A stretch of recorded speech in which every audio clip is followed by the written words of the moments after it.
Muito bem-vindos a mais um dia do nosso desafio de 21 dias. E hoje estou recebendo aqui Nani Arruda, missionária e, sei lá, um monte de coisa. Vou pedir para ela mesmo se apresentar, né? Porque são muitos atributos, ok?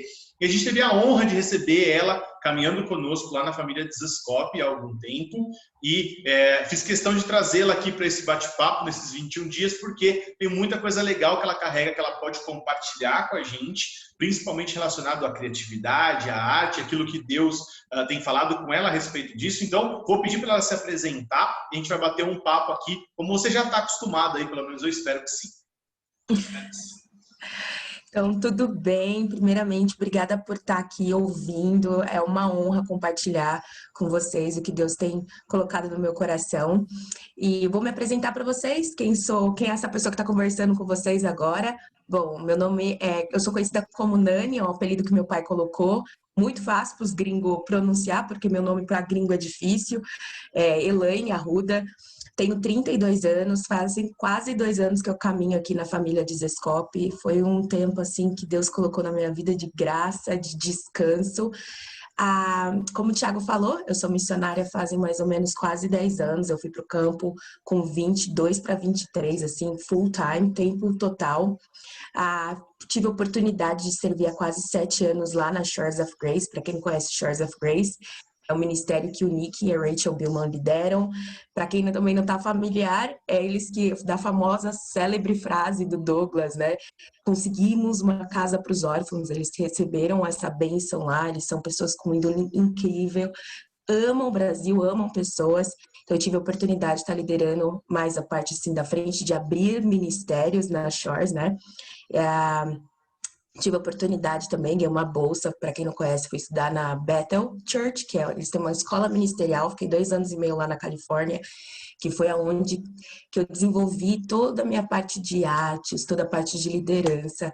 Eles, eu acho assim, de questão de ministerial, questão de igreja, voltada para a arte, eu acho que é um dos melhores ministérios para ensinar e trazer isso, porque eles realmente trazem isso fora da caixa, assim, de como você introduzir todos os seus dons e deixar isso debaixo de Cristo.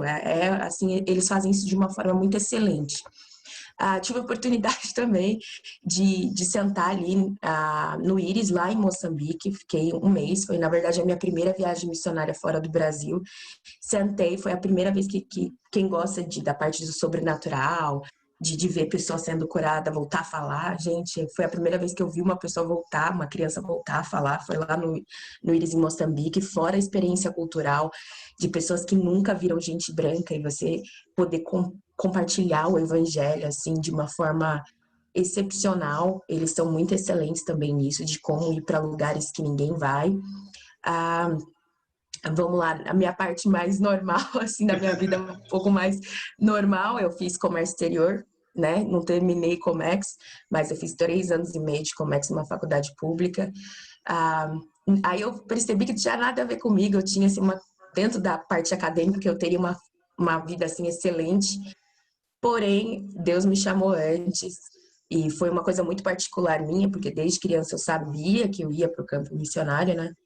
Então, quando teve a oportunidade, foi uma história muito louca, assim, porque meu pai morreu. No dia seguinte, eu falei, meu Deus, eu sei que eu vou fazer pelo resto da minha vida, por que que eu tô retardando, né? Meu pai deixou um legado incrível de buscar o que você nasceu para ser, e eu tô aqui fazendo uma faculdade que é super incrível, amo, mas a parte é muito burocrático, não tem muito a ver comigo, porque eu sou muito criativa, e o Comex na parte se deixa você muito assim, muito burocrático, muita coisa, muita documentação, e eu me perdia bastante nisso.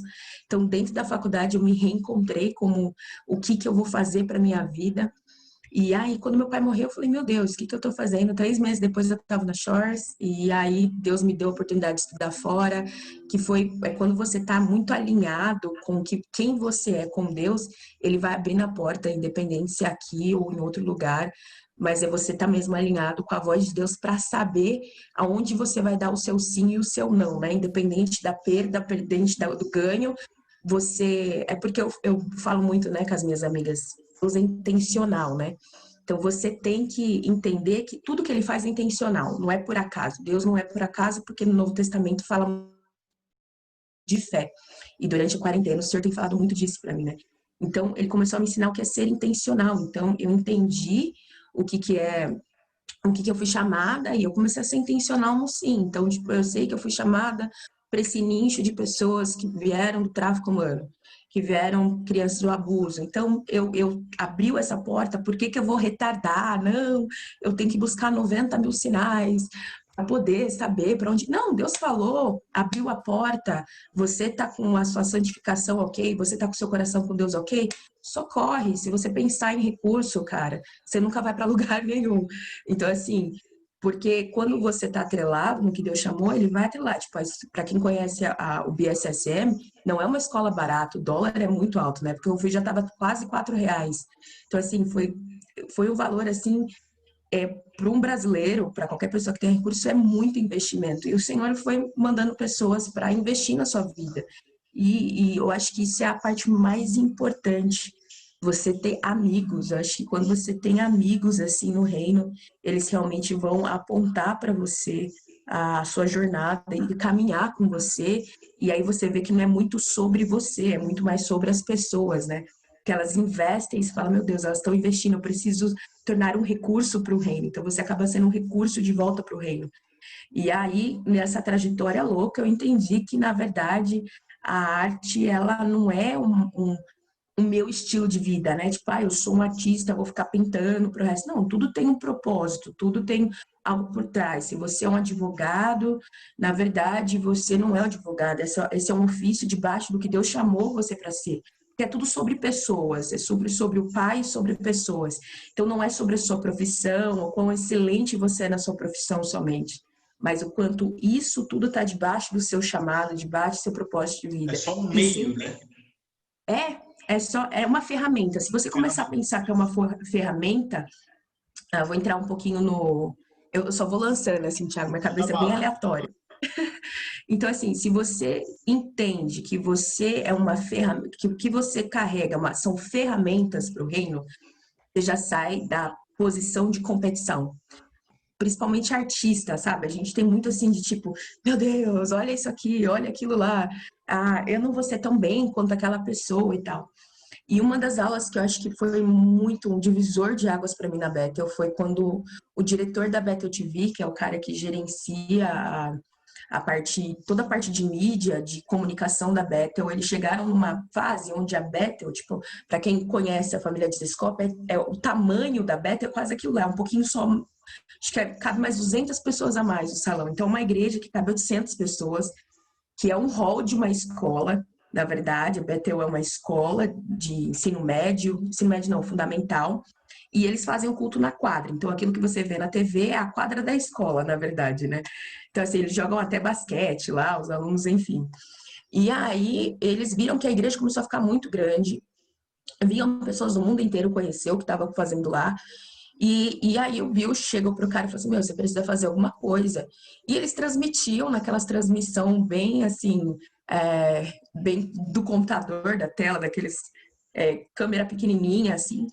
E ele falou assim, meu Deus, tem esses grandes pregadores que fazem câmeras estrondosas. E assim, eles pegam a cabeça da Bethel, eles funcionam assim, mais de 50% das ofertas que entram, eles devolvem para a missão. Então, eles têm mais de 70 famílias missionárias que geram uma renda aí, tipo, que eles pegam de oferta quase 2 milhões por mês de dólares e eles voltam esse dinheiro para todos os missionários que eles suportam, né?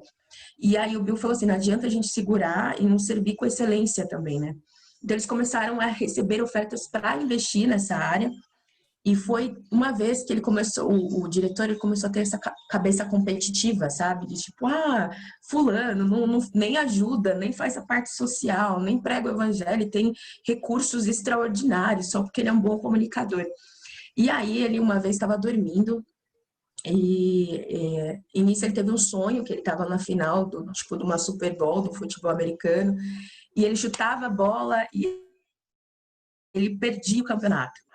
E Jesus do lado dele ali falou, vai de novo. Aí o sonho começava de novo, chutava a bola, perdia o campeonato.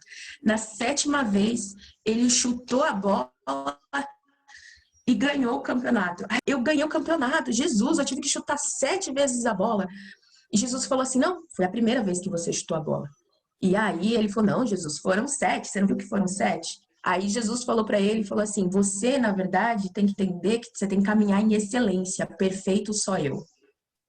E naquele momento ele falou assim, meu Deus, e ele falou assim que naquele momento ele entendeu que quanto mais ele chutava a bola, mais ele estava caminhando em excelência. E na verdade, perfeito é só Jesus. Então Jesus sempre vai olhar como se fosse a primeira vez. Então Jesus sempre vai olhar, mas a nossa função como filhos é andar sempre em excelência, é primeiro, segundo, terceiro, e tá sempre alinhado, sempre olhando para Jesus, e Jesus assim, sempre te comemorando. Então, aí ele começa a explicar que o maior, uma das maiores virtudes de quem não está em competição é celebrar o outro, né? Tipo, meu Deus, essa pessoa, tipo, vai, uma coisa clássica, você tá lá no louvor, ai meu Deus, aquela pessoa canta melhor que eu. Não, é tipo, você contemplar Jesus no outro, contemplar o que Deus deu no outro, você já sai desse âmbito de competição, porque você está contemplando o outro, você está vendo Jesus no outro, o talento do outro, e está entendendo que aquele talento está te servindo também. Então, a gente olha a adoração lá da Bethel, naquela forma excelente e tal, é porque eles têm essa mentalidade de um servir o outro, não é uma competição ali no palco. É tipo, eu tô tocando o meu melhor forma de piano, porque aquela pessoa depende do timbre que eu tô tocando para poder servir, então aquilo se torna uma orquestra. Então, todo mundo ali tá numa coisa só. Então, não é uma pessoa se destacando, é todo mundo, é um conjunto. E aí você para de competir com o outro, e aí você começa a entender o sentido do que é o evangelho, que é corporação, né? Todo mundo junto. Que é Então é um sou segundo. nós, né? Que a gente fala, né? O é nós, Aham. né?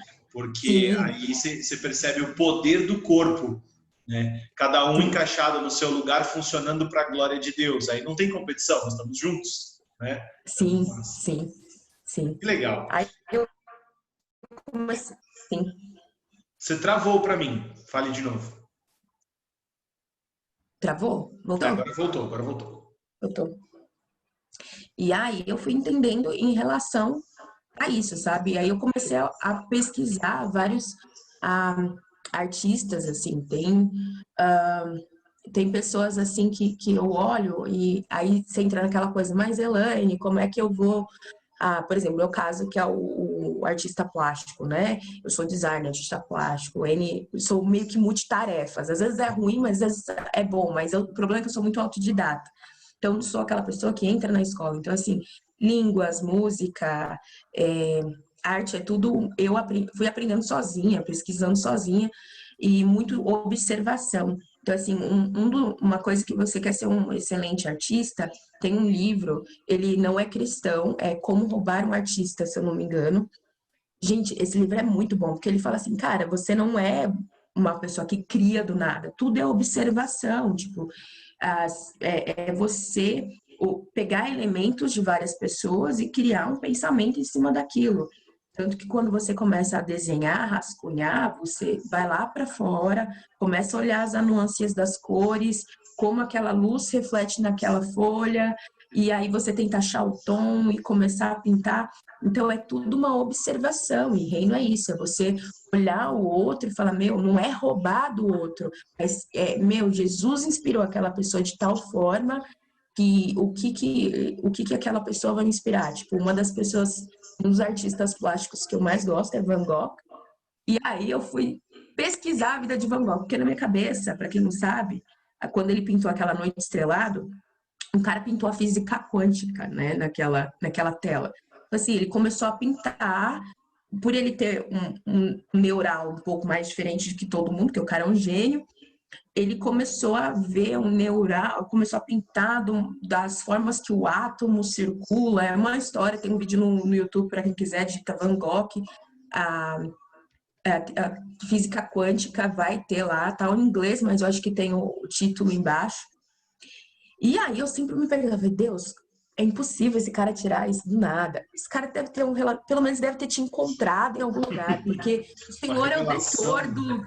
o Senhor conhece todas as coisas. Como é que o Senhor, como é que não, esse cara deve ter algum encontro contigo, ele devia ser cristão. Aí, então, nessa quarentena, comecei a pesquisar mais fundo na vida dele. Eu tava vendo um vídeo do Charles Spurgeon. E aí, o que acontece? Ele era amigo do Charles Spurgeon. Ele era muito amigo, trocava carta com o Charles. Eu não Antes sabia. dele virar. Eu fiquei assim, tipo, oi, como assim? E aí ele trocava cartas com o Charles Spurgeon. E antes dele ser artista, ele queria ser pastor, ele é filho de pastores holandeses. E aí ele virou amigo do Charles, tentou faculdade de teologia, não passou na faculdade de teologia, que fala assim, já é doido demais, não precisa. E aí ele ficou 2 anos como missionário nos carvoeiros, então ele foi pregar o evangelho para os carvoeiros. E eu acho que ele tinha algum problema neural, não foi bem cuidado, a medicina não era avançada, mas ele detinha um dom extraordinário. E sim, ele, de certa forma, conheceu a Deus. E eu oro, eu falo assim, Deus, porque tem a teoria que ele se matou e tem a teoria que ele, na verdade, alguém matou ele, porque ele era tão, ele tinha uma cabeça tão, assim, tão falta de maldade, que a pessoa que supostamente assassinou ele é uma pessoa que, tipo, ele tava assim, nem vou condenar a pessoa, porque a pessoa tem família, sabe? Tem uma das cartas que falam isso, né? Dos relatos que a pessoa viu, porque quando ele chegou lá na casa onde ele estava morando, ele não falou nada, ele só pegou sangrando e foi pro quarto. Então, assim, não sei, mas eu falo, Deus, como assim a pessoa, tipo, buscava o Senhor. Minha oração é, tipo, no último suspiro que ele lembre que Charles conversava com Uma ele, torcida, trocava né? carta ali, porque o cara é... Quero ver, tipo, que ele, sei lá, que ele esteja, tipo, Esteja. ter uma conversa, assim, com o Senhor. Aham. Mas são coisas, assim, que a gente começa a ver artistas, tipo, pra quem não sabe, o Cobra é cristão, o Cobra é da Bola de Neve. Aí tem uma história, assim, que eu fiquei sabendo, né, na época, ele recebeu uma proposta de uma determinada empresa de bebidas que era para ele pintar a garrafa, né? E aí ele pegou e falou assim, cara, era muita grana que ia rolar, né? O Cobra. E aí ele foi dormir, teve um sonho que essa empresa, que tinha um pai e uma mãe ali numa situação, a garrafa pegou e bateu na cabeça da esposa e o desenho da garrafa era uma arte dele. E aí o Senhor falava assim para ele no sonho, foi para isso que eu te dei. E aí ele acordou, falou com a esposa dele, eles foram orar, não quiseram o contrato. Eu não sei se é 2 semanas depois, assim, o governo da Itália liga para esse cara e tem lá a pedra onde Michelangelo tirou o mármore, eu acho, para fazer a escultura de Davi. E ninguém pode chegar tocar nesse mármore no seu governo da Itália. E ele foi convidado pelo governo da Itália a desenhar o rosto de Davi naquele mármore. Então, assim, o cara é surreal, porque o cara falou assim, meu, ele foi, eu acho que o único estrangeiro, se eu não me engano, a tocar. Mas assim, ele desenhou, ele tocou, tem uma grafite, você digita assim, cobra, grafite do mármore na Itália de Davi, Michelangelo, cara, ele fez uma grafite enorme. E o cara, assim, o cara é cristão, você olha a arte do cara, não tem maldade nenhuma, não carrega um peso nenhum. Ah, então, tudo que você faz, você tem que ter muito atrelado a Deus, independente, não tem essa coisa circular e o gospel, sabe? Você é uma pessoa única. A gente aqui do Ocidente tem esse problema de dividir corpo, alma e espírito. Porque para os ocidentais, às vezes, desculpa, os orientais, é muito mais fácil de ver o avivamento. Eles oram muito. Tipo, você conhece um asiático, cara, esse cara fica 6, 7, 8, 9 horas orando. Você fica assim, meu, 20 Como minutos orando assim? já é difícil. Porque eles entendem que você não é uma divisão. Você é uma pessoa só, você é corpo, alma e espírito. Só que qual que é o problema a gente como ocidental, por causa da parte greca, romana, dessa coisa mais helenística, a gente acabou se dividindo. Porque às vezes quando você vai pregar o evangelho para o indígena, eles entendem muito melhor, porque eles são tribais. E a Bíblia é tribal. Então a gente precisava poder entender melhor essa, como funciona culturalmente a Bíblia e fazer esse parâmetro. E aí, deixa eu só voltar à linha de raciocínio. E eu só vou falando assim. E aí, o que acontece? Quando você é um artista, você não pode separar. Então, tipo, você tem que entender que é um dom e você submete aquilo para ajudar a sua tribo, a parte tribal do mundo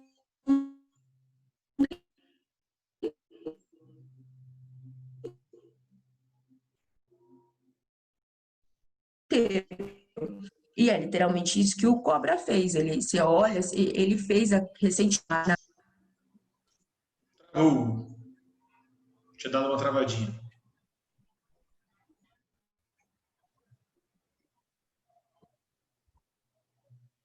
Voltou? Tá voltando, a voz já voltou. Agora voltou. Voltou.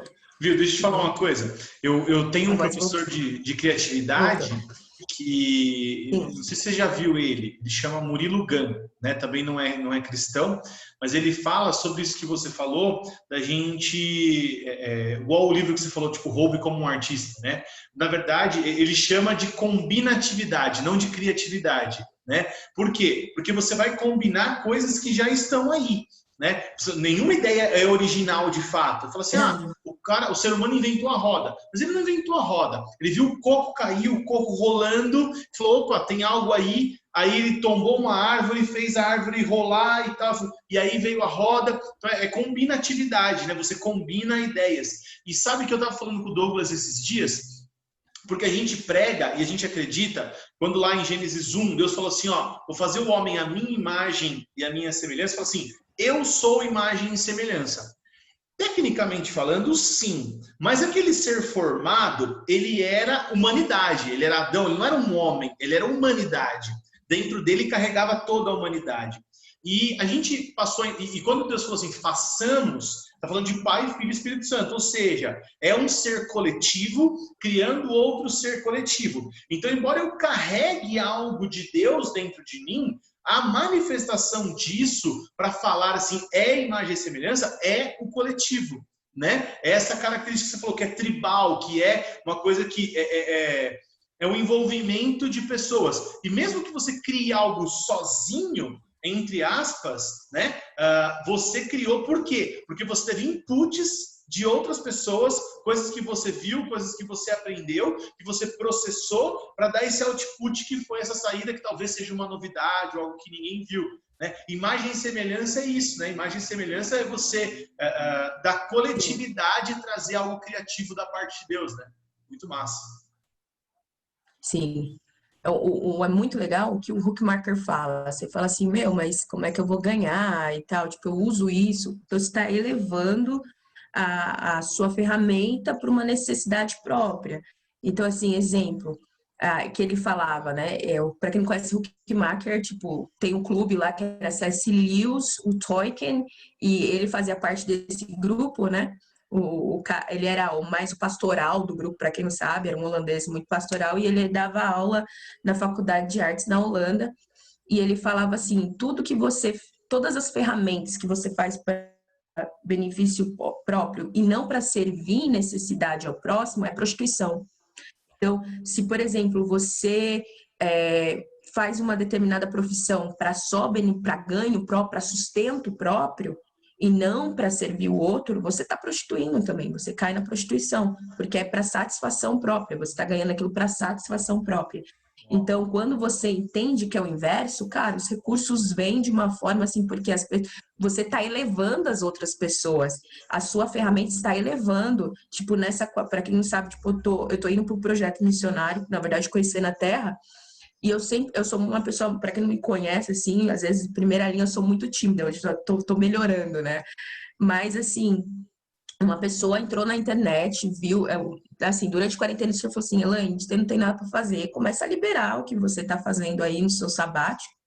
E eu comecei a gravar alguns vídeos de artes no IGTV para servir a galera mesmo, porque eu vi que não tem uma pessoa que gere esse tipo de conteúdo de arte no Brasil. Então eu falei, né, vou começar a liberar o que eu aprendi, porque o reino investir em mim é mais do que digno, tipo, quem sou eu para servir, mas os recursos que eu tenho, eu quero que as pessoas entendam, levem, né? E uma mulher, na fome dela, no desespero dela, entrou e começou a assistir. E ela entrou e ela ficou assim, tipo, quase 2 meses. Elaine, você tem que fazer um mentoreio, você tem que ensinar as pessoas e tal e tal. E aí eu fiz um mentoreio e assim, muito despretensioso, tipo, ó, muito assim, aberto, assim. Isso foi o quê? 8 dias. Uma das meninas pegou, deu um clique, porque eu falei para eu mostrei um caderninho, assim, eu comecei a dar ideias para elas. Elas começaram a perguntar, Nani, mas como é que eu uso a arte para pegar o recurso, reinvestir no reino e gerar alguma coisa que vai propagar o reino também, sabe?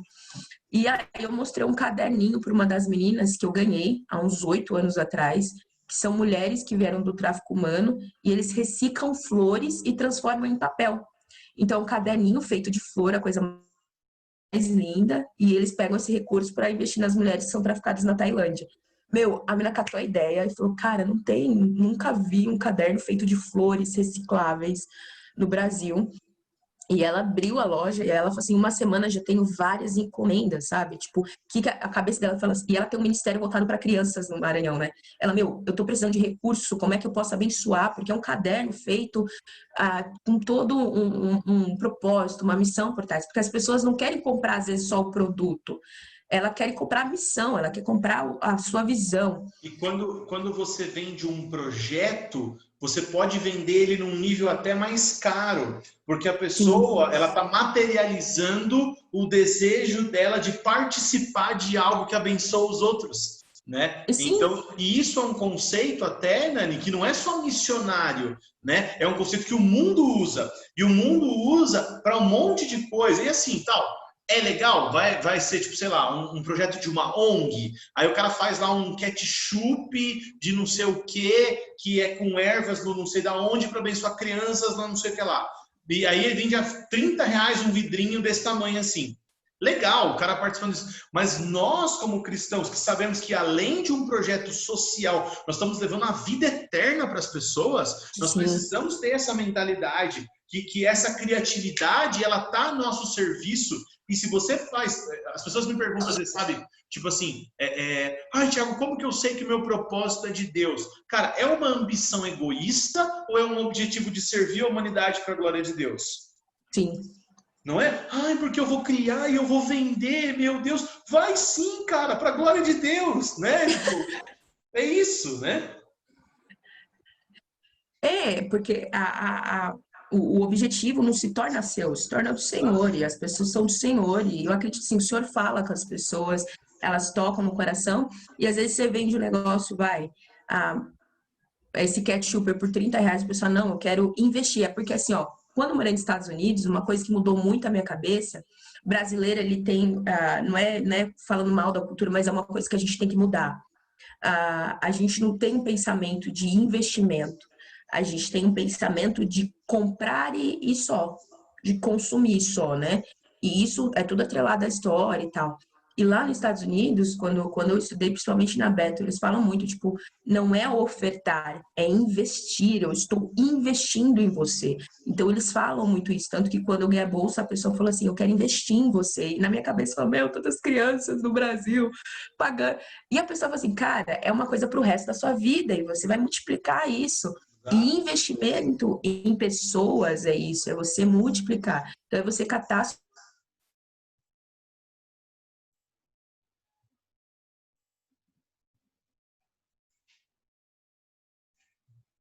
Travamos de novo.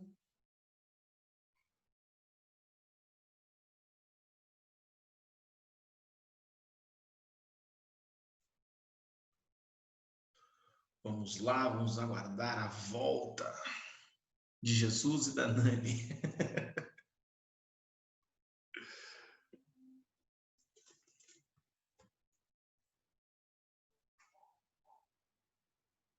Alô, alô. Galera, vocês sabem que nessa série de vídeo, como eu estou fazendo tudo muito rápido, eu não vou... A Nani caiu. Eu não vou conseguir fazer edição, ok? Então, vou aguardar aqui a volta da Nani, enquanto ela não pede para voltar. Estou gravando, mas estou fazendo como se fosse ao vivo. Não vai rolar uma edição. Então, você que está nos assistindo aqui vai ter que... eu vou contar com a compreensão de vocês aí em relação a isso. para que a gente continue curtindo aqui o movimento que nós estamos fazendo. Cara, uma coisa que eu queria acrescentar, enquanto a Nani não volta, que eu acho muito massa, e acho, nem sei se a gente vai falar sobre isso aqui na nossa conversa, a gente tem ainda um tempo legal para conversar, é que quando nós falamos, né, de criatividade, ó, a Nani voltou aqui, então não vou falar, hein, segredo. Se eu não falar hoje, eu falo na live de amanhã, às 7 horas da manhã.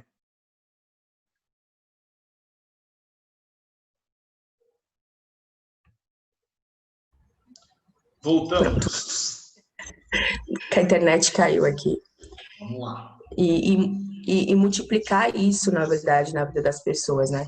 Então, assim, você pode fazer isso dentro de qualquer nicho que você esteja, logo que seu objetivo são amar pessoas, você tem que amar pessoas, não adianta. Porque a partir do momento que você para de amar Deus e amar o próximo, cara, começa a ser algo meio que muito pro benefício próprio de todas as coisas, né? Sim. Agora, a gente está nesse bate-papo aqui, a gente está falando sobre como nós podemos aplicar nossa criatividade, ok? Para transformar ela em algo que seja útil para um empreendimento para a glória de Deus. Isso inclui missões, que é muito a sua pegada, a sua veia, né? E eu acredito, é um pensamento meu total, que toda empresa é uma missão, porque você pode patrocinar pessoas com seu recurso, os seus funcionários são um campo missionário, as famílias deles são um campo missionário, e você pode, de fato, criar uma empresa que seja missionária, né? E fazer isso como um empreendimento em outro país ou em uma região que precisa daquele produto ou serviço, e você vai ser um megafone através da sua empresa, né? Agora, falando para a galera pensar assim, tem muito mito, Nani, de que a criatividade é um dom. É claro que eu acredito que Deus abençoa pessoas com criatividade, mas, partindo dessa ideia de imagem e semelhança do nosso Deus ser criativo, né, e de a gente carregar algo dentro de nós, nós temos essa criatividade dentro de nós, ok? O que você daria de dicas para as pessoas desenvolverem a criatividade delas para que ela use isso para a glória de Deus, no empreendimento, numa missão ou qualquer outra coisa? Repete a pergunta que deu a travadinha só na pergunta. Tá. O que você daria de dicas para a pessoa desenvolver a criatividade dela, matar esse mito de que ela não é criativa e despertar a criatividade dentro dela? Na verdade, todo mundo é criativo. Todo mundo tem o DNA, esse é o principal DNA de Deus, é o único DNA, é o DNA mais, acho que mais buscado por Satanás, porque, tipo, ele não é criativo. Esse é um DNA que Deus colocou em todo mundo, mas é você exercitar esse DNA, né? Exercitar a sua criatividade. Tipo, se você pegar grandes músicos, as melhores músicas vieram de tempo muito ruim deles. Por quê? Porque eles acessam um tipo de sentimento, um tipo de coisa que eles querem transcender, eles querem romper. Então, eles começam a exercitar, eles começam a entender da onde vem esse sentimento, ele começa a meio que meditar. E, tipo, você pega as letras, assim, foi um pouco de circularidade, né? Você pega, que não tem, você pega as letras do Nirvana, o Kurt Cobain sempre teve essa busca desse amor que transcende, que todo mundo tem, que é a busca de buscar o Senhor. Só que você cata as letras dele, é profunda, é uma busca profunda para acessar esse nirvana. Então ele entrava nesse profundo sentimento de buscar algo e escrevia letras excelentes. Mas é você exercitar, é você achar quem que é o seu público-alvo e buscar as necessidades das pessoas, porque é você saber achar onde está essa necessidade, que a necessidade, do caso do Kurt Cobain, que era? É achar esse amor que transcende todas as coisas e começar a compor em cima. Então, você olhar, tipo, falando uma profissão normal, eu sou um cozinheiro, então quando você cozinha e vê o brilho nos olhos das pessoas, aquilo, você achou o seu nicho, é encantar as pessoas com aquilo. Então, você começa a exercitar algo para encantar mais, para encher as pessoas, sentirem as pessoas mais amadas. Aí você vai exercitando essa criatividade. Ou como, Elaine?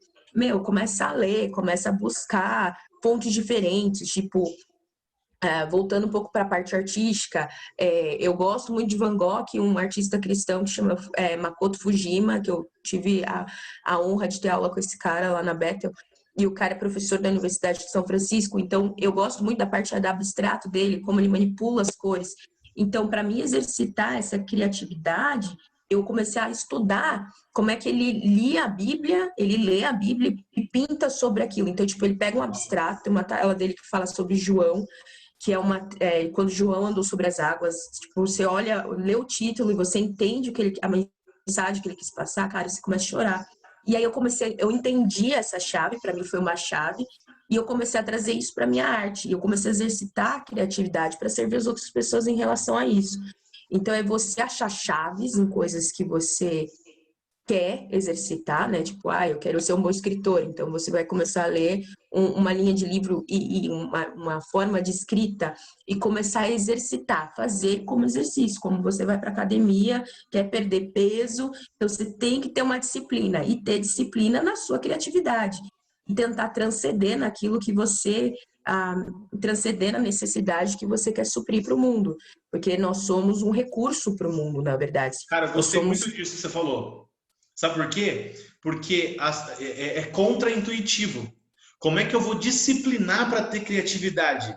Né? Parece que as coisas não conversam, mas é o contrário. Se você falar com qualquer artista, por exemplo, tem um autor que chama Maurício Zagari. O Maurício Zagari, ele é o editor-chefe da Mundo Cristão. Ele que editou o livro do Douglas da Mundo Cristão, ele que edita vários livros, ele é autor também.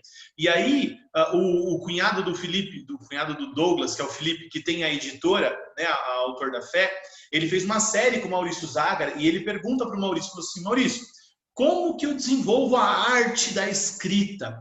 Falou, cara, senta todo dia no mesmo horário e escreve.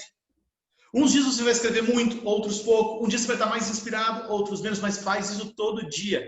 Mas como assim? Não é um processo criativo, uma epifania, né? Apareceu um anjo aqui e eu escrevi? Pode ser, mas normalmente, via de regra, não vai ser. Você vai tirar um tempo para fazer aquilo e o processo criativo vai surgir dessa disciplina, né? E as pessoas não entendem isso. Aí elas não têm a disciplina de se expor dessa maneira e nunca vão ter, porque a epifania é uma coisa que pode acontecer, mas pode não acontecer, né? Você não está dependendo disso, né? Sim, são momentos, são ápices, na verdade, né? Então, muita gente, tipo, Elaine, como é que você pinta um abstrato? Cara, quantos abstratos eu fiz antes de pintar uma determinada tela? Porque o que a disciplina traz? Ela traz experimento. Então, quando você está se disciplinando, você vai experimentando coisas. Então, assim, eu vou montar um set de tela com um determinado fundo X. O que eu pego? Eu pego todos os elementos que eu tenho, durante dias eu vou experimentando até chegar na pigmentação que eu quero. O que aconteceu? Uma disciplina até chegar, não foi algo que desceu, oh meu Deus, eu vi 3. Acontece, às vezes sim, porque às vezes é um start que dá na sua cabeça, mas com certeza é algum momento da minha vida que eu vi aquela nuance de cor e o Espírito Santo trouxe na minha cabeça e eu consegui montar, chegar no tom que eu queria. Mas é uma disciplina, é você testar, experimentar todos os dias. O legal da disciplina, por exemplo, você vai para academia, seu treinador passou um set para você, ele vai experimentando uma sequência de exercício para você chegar no seu objetivo. Então, primeiro ele começa os 40 primeiros dias, né, que o seu treinador dá, ele vai experimentando exercícios, ele já tem uma técnica, na verdade, mas ele vai experimentando qual que o seu corpo vai se adaptando. E isso traz a disciplina. Então, você tendo uma disciplina em algo, é você experimentando vários elementos e disciplinamente, tipo, tendo um horário, um dia, da forma que você falou, para chegar no que você quer. Então, não é de uma forma da outra. Aí que vem a autenticidade, na verdade. Tipo, voltando lá pro cobra. Você olha uma tela do cobra, cara, em qualquer lugar do mundo você sabe que é o cobra. Mas ele teve vários experimentos para chegar até aquela autenticidade. Que você olha ele, não tem outra pessoa que pinte que nem ele. Porque ele foi experimentando, ele foi vendo que, ó, isso aqui agrada os olhos, isso aqui é eu, isso aqui é aquilo. E aí ele montou a paleta de cor da vida dele, montou o traçado dele, e isso é a meta de vida dele. E ele é engajado em obras sociais, ele é engajado no evangelho. Então, assim, literalmente, ele é conhecido como artista, sim, a profissão dele mas é tudo atrelado debaixo de uma missão maior que ele tem. Que é o que, querendo ou não, do jeito que eu estava falando, essa tela que ele pintou lá na Paulista, da mão segurando lá, Deus segurando a mão do cara, aquilo você bate o olho e fala, meu, pregando o evangelho numa tela, porque uma foto, uma imagem fala mais do que 1000 palavras, né? Sim. E, tipo, acho que isso é eternizar o evangelho. Tipo, a gente pega a literatura aí milenares, né? Artes milenares. Imagina você fazendo isso para o reino. Exemplo, para quem gosta de moravianos, tem o pastor dos moravianos, Inzerdorf, ele teve a confirmação do chamado dele para pastorear os moravianos vendo uma tela. Ele viu uma tela de Jesus todo ensanguentado e o nome da tela era O que você fez por mim. Uau. Eu fiz algo por vós e o que você fez por mim. Naquele momento ele falou, meu Deus, eu não estou fazendo nada. E o cara aí, precursor de um dos melhores avivamentos, acho que passou por todos esses 2000 anos de evangelho, para mim é um dos melhores avivamentos que teve. Sim. E ele, assim, foi uma tela. Quem sabe você não está escrevendo uma literatura e daqui, sei lá, até Jesus voltar aí, seja uma pessoa que vai ler o seu livro e falar, meu Deus, isso aqui fez mudar minha vida. Isso é eternizar o evangelho, eternizar. Por isso que é muito bom você exercitar, ter em excelência em tudo que você faz. E excelência e competição não existe, não tem como você trabalhar em excelência e ficar pensando em competitividade, mas sim em inspirações, é algo bem diferente. E se inspirar é bem diferente de competição. E entender que você está servindo o outro. Acho que são chaves para você exercitar a sua criatividade. Uau, muito bom, muito massa. Cara, eu achei muito massa. Já era uma coisa que eu pensava, tá? Vou dividir com você porque assim, exatamente o processo que nós descrevemos acabou de acontecer, né? Eu já tinha alguns inputs na cabeça que eu trabalhava, você me deu mais um input e saiu esse output agora, que foi o que eu te falei, né? Eu já pensava nisso de disciplina com relação à minha agenda, porque um dia, eu sou muito desorganizado. Se você vê a minha sala aqui agora, nesse momento, ele é um caos, é a produção do caos. E até eu tomei uma voadora esses dias, porque uma das minhas alunas, eu preguei sobre imagem e semelhança, e ela é uma personal organizer. E aí ela pegou o que eu falei e aplicou em personal organizer. Ele falou para as alunas dela de personal, falando, cara, nós somos imagens de Deus, e Deus organizou o universo. Eu falei, nossa, que paulado, dando um soco na boca, assim. Falei, realmente, faltou esse pedacinho da imagem e semelhança, preciso melhorar esse pedacinho da imagem e semelhança, né? Mas eu estava falando sobre eu ser bem aberto, assim, bem desorganizado, e eu falava assim, olha, se eu tiver uma agenda, eu vou ficar preso. A minha liberdade criativa não vai fluir. E é uma mentira, porque quando eu organizei minha agenda, sobrou muito mais tempo para minha liberdade criativa. E é a mesma coisa que você falou. não, tem que ser disciplinado para você ser criativo. Como assim? Não, a disciplina mata a criatividade. Não mata, ela organiza e ela eu acho que até eu fiquei pensando, ela gera a epifania, porque você falou uma coisa que eu achei muito massa. Você está todo dia ali com os inputs. Aí vem um dia o Espírito Santo, abre o arquivo e fala assim, ó, esse aqui, ó, pá. Você teve que dar os inputs, você teve que se expor ao processo e aí vem, né, a parada. Eu falei, uau, é isso, né? Sim, porque na verdade a gente tem uma cabeça muito estranha, né? A gente acha que Deus está ali manipulando a gente, né? A gente, tá à mercê do favor de Deus. Não, somos filhos, somos maduros. Quando a gente pega a cabeça de filho e muda para o estágio de amigo, a gente entende que a gente é parceiro de Deus, tipo, parceiro assim, né? Tipo, a gente está colaborando mesmo com o reino. Não que a gente mereça, mas porque ele quis, né? Ele quis que fosse assim. Sim. Nós temos que aproveitar isso, né? Sim, e eu tenho uma condição, eu sou muito desorganizada também. Você olha, eu tenho que fazer tudo colorido para poder me concentrar. É difícil, até leitura para mim é muito difícil. Então, assim, e eu fui entendendo que a minha maior dependência, minhas conversas com o Espírito Santo, me ajudou a me organizar. Então, a falta que você tem, Deus meio que faz um dobro de suprir aquilo, né? Então, a sua conversa diária, então, assim, você exercitar, quando eu gosto de andar de bike, então, quando eu tô andando de bike, é os momentos que eu começo a conversar com o Espírito Santo e eu começo a observar como é que as pessoas andam, como é que as pessoas conversam e trazer isso para minha criatividade. Então, sem você perceber, você está exercitando a criatividade. O que é criatividade? Um dos elementos da criatividade é aprender algo novo. Então, assim, questão de você querer aprender. Toca um violão. Cara, eu não sei tocar. Só tenta, entendeu? Porque você está exercitando o seu cérebro a aprender algo novo. Tipo, línguas, eu amo línguas. E eu tive um insight meio que espiritual, assim, que Deus lá na Torre de Babel foi uma maldição da Torre de Babel. Então, qual que era o propósito da Torre de Babel? É que as pessoas queriam chegar perto do céu. Eles queriam ser mais do que todo mundo. Então, aquilo, depois de Cristo, Deus redimiu todas as coisas. Então, o seu objetivo não é você chegar ao céu, mas o seu objetivo é realmente ser amigo de Deus e, através das línguas, você alcançar pessoas que não alcançaram. Então, o seu propósito, a intencionalidade do seu coração muda. Então, eu acho que o Espírito Santo, ele é a pessoa mais incrível, ele é uma pessoa incrível, ele é real. E ele literalmente vai pegar e falar, cara, seu propósito não é para benefício próprio, não é perverter o que foi para mim sagrado. Então ele cata e faz você lembrar. E aí que a gente acha que vem as epifanias, né?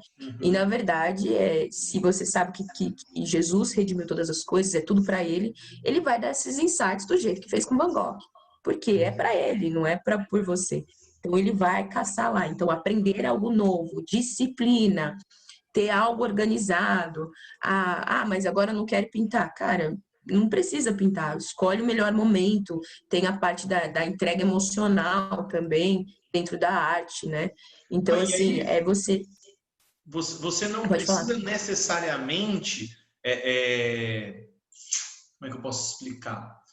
Se expor a esses inputs diferentes. Por exemplo, você falou assim, toca um violão, por exemplo. Sabe o que eu faço? Eu falo isso na minha aula de criatividade do Start.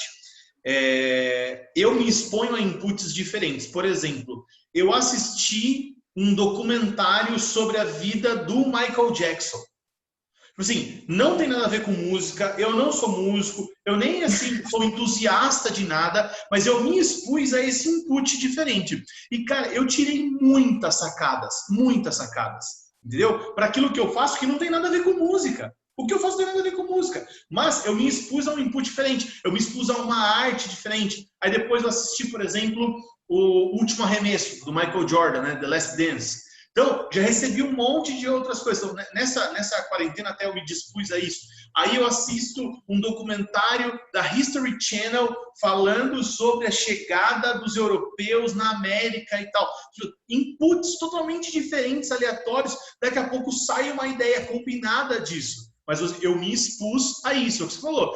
Se expõe a aprender uma nova língua, se expõe a tocar um violão, vai surgir coisas na sua cabeça, que é a combinatividade, né? Você combinar essa parada e fazer. Vai falar, mas você é muito criativo. Sim, eu me exponho a isso, a coisas que eu nem faria normalmente. O que eu faria normalmente? Assim, ao meu lazer, por exemplo, sei lá, assistir um jogo de futebol, sentar esse jogo de futebol. Eu assistiria, beleza. Um documentário sobre o Pelé, é o normal para mim.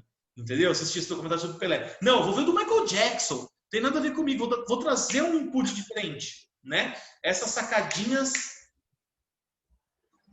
Sim, e ser vulnerável. Acho que a gente tem o que compele muito a competitividade é você não ser, você ser vulnerável, né? Tipo, ela desconecta. O que é ser vulnerável? Você fazer algo e estar aberto à crítica.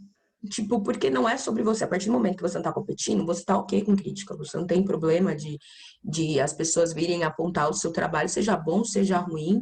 Você saber blindar o seu coração em N coisas, porque a gente somos seres construtivos, emocionais, temos os nossos falhas, mas entender que você quer crescer e estar aberto à correção em qualquer coisa. Assim, eu fiz... Tem uma aula que eu dou no meu mentoreio, que eles produzem a arte deles e todo mundo fala, você devia ter usado essa cor melhor. Porque você tem talentos diferentes, você tem pessoas que têm uma destreza maior que a sua, e entender que, tipo, meu, ela tem algo, ela carrega, reconhecer o que a pessoa carrega e falar, cara, ela tá falando isso pra mim. E aí que vem a humildade, vem a vulnerabilidade. Meu, se você escreve, manda pros seus amigos. Eu tenho.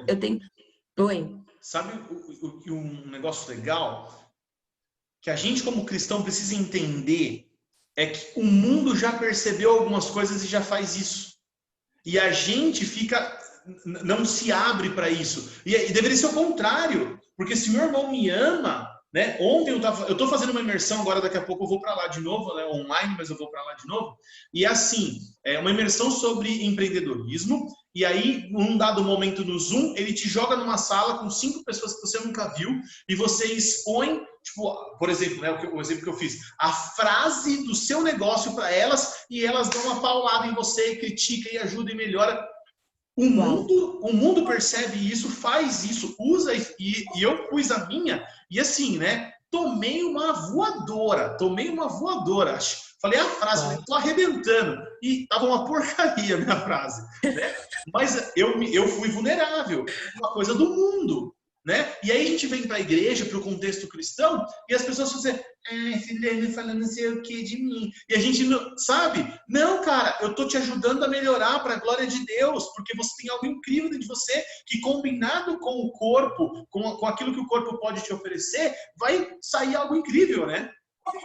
Sim, é literalmente você criando você sendo a plataforma, você sendo o palco para o seu irmão subir e propagar o reino, o que Deus tem dentro dele. Se a partir do momento é muito engraçado, né? Tipo, liderança não é assim, a liderança não é assim, né? Porque a gente acha que o líder está aqui em cima. A liderança é ao contrário, é você ser a ponta e todo mundo aqui ser o teu, você ser o palco, é você servir o outro. O líder leva as pessoas no ombro dele, né? As pessoas têm que ficar maiores do que ele, igual o Douglas tem pregado muito isso sobre o formador de heróis, né? Assim, será que você está disposto a dar a sua vida para que, em vez de você ter 1 milhão de seguidores, o seu discípulo, mentorado, o seu irmão tenha? Né? Será que você vai fornecer as ferramentas? Você vai ser o mestre Yoda do Luke Skywalker aí da vida? Né? E você sabe disso quando você começa a celebrar, fala, meu, aquela pessoa é um comunicador, você consegue contemplar o que Deus colocou na pessoa, fala, meu, aquela pessoa é um bom comunicador. Cara, eu sou uma pessoa organizacional. Meu, eu quero servir aquele cara. Aquela pessoa é o que aconteceu comigo quando a pessoa olhou para mim e falou: Elaine, você carrega uma coisa muito diferente em artes, você é muito boa nisso mesmo. Tanto assim que, tipo, eu, despretensiosa, uma amiga minha enviou uma arte para não sei se você conhece o Jake Hamilton, ele é um líder de adoração, que ele trabalhou com. Talvez conheçam pela música do Fernandinho. Fernandinho regravou uma música dele. E minha amiga, muito despretensiosa, acreditou em mim, catou minha arte sem me avisar e mandou para ele, porque ele estava construindo um livro que ia reunir vários artistas. E ele gostou da minha arte, colocou. Eu fui ver esse livro, tipo, um mês antes. Eu voltei de Moçambique, um mês antes do meu pai morrer.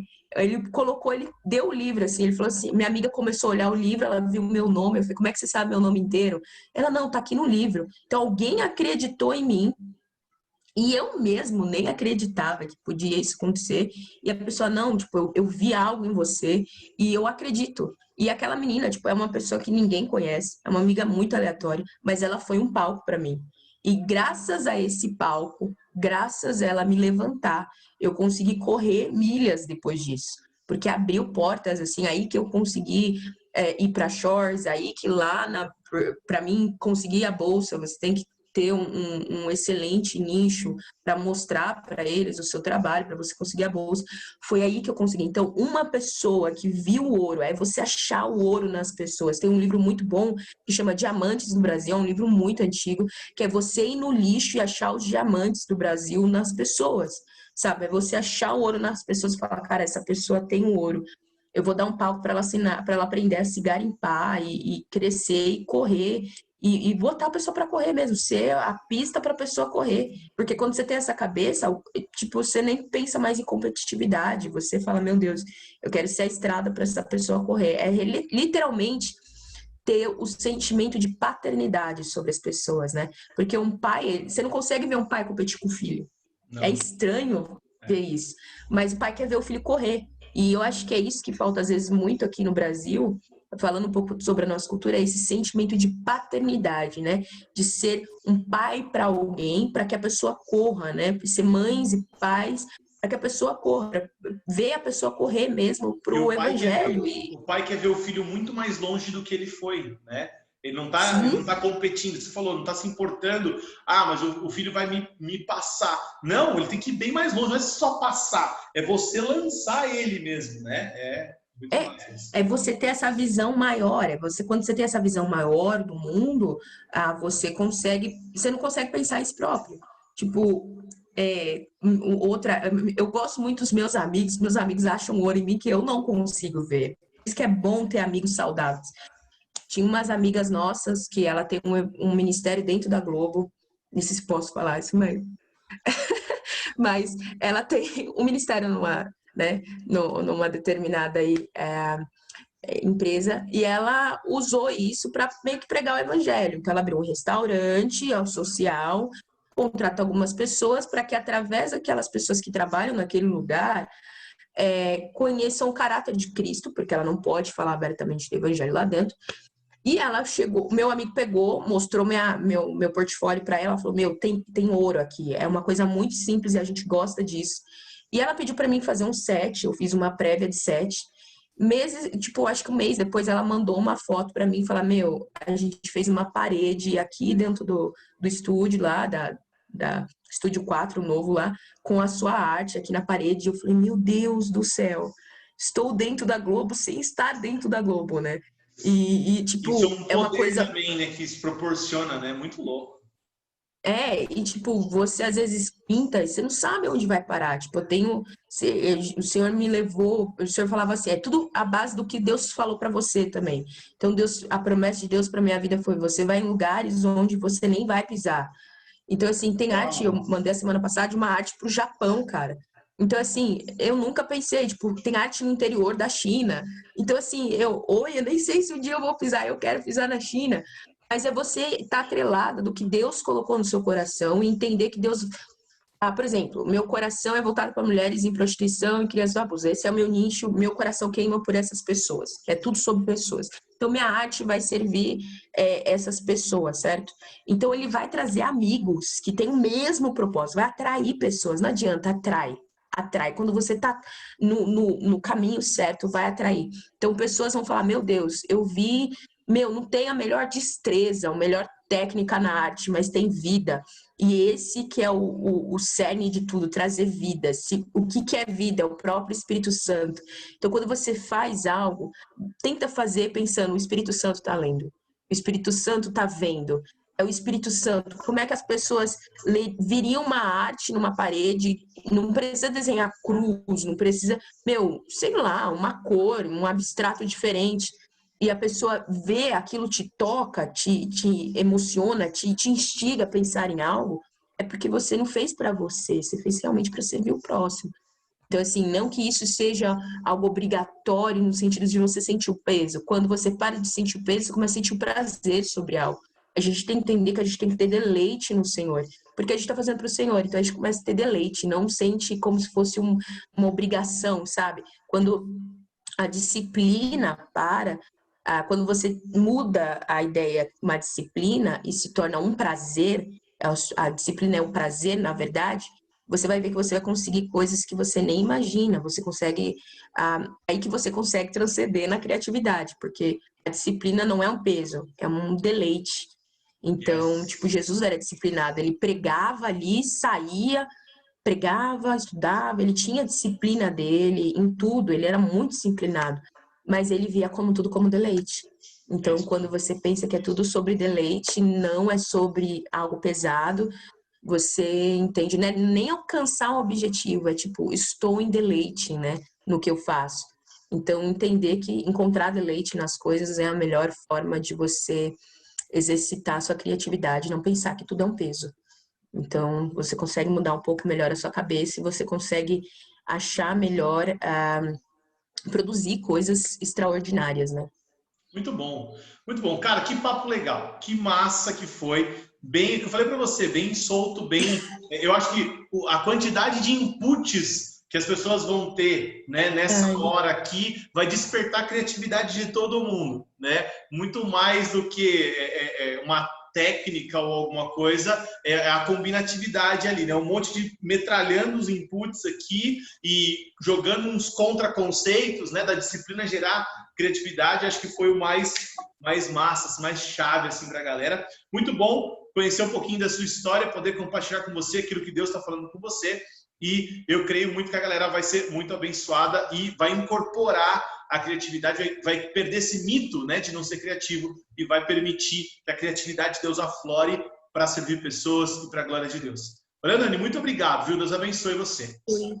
Obrigada, Thiago. Foi uma honra. Foi uma honra. Espero que eu tenha abençoado a galera aí.